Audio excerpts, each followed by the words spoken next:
Welcome to Pindar Poetry. We hope you learned something new. You start by verifying the essentials. Check iOS and free storage, because insufficient space or old firmware often causes crashes.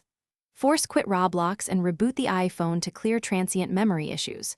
Once done, toggle airplane mode for about 10 seconds to reset network stacks, then reconnect. If you were on mobile data, switch to Wi-Fi or try a different hotspot.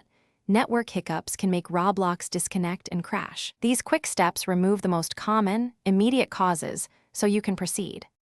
Now focus on app and account level fixes. Update both iOS and Roblox because compatibility issues often produce crashes. Restart after installing updates. If crashes persist, offload the app to preserve settings or fully delete and reinstall to remove corrupted files. Make sure you sign out and back into your Roblox account to refresh session tokens.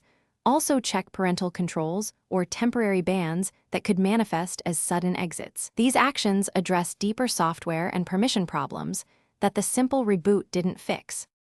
Finish with system tweaks and a clear troubleshooting path. Reset network settings to resolve persistent connectivity errors, or reset all settings if nothing else works. Back up first because some preferences are lost.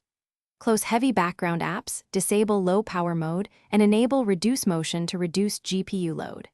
If crashes continue, gather details, the exact crash time, device model, iOS build, and contact Roblox support with logs. If support can't help, mention this troubleshooting list and the steps you already performed.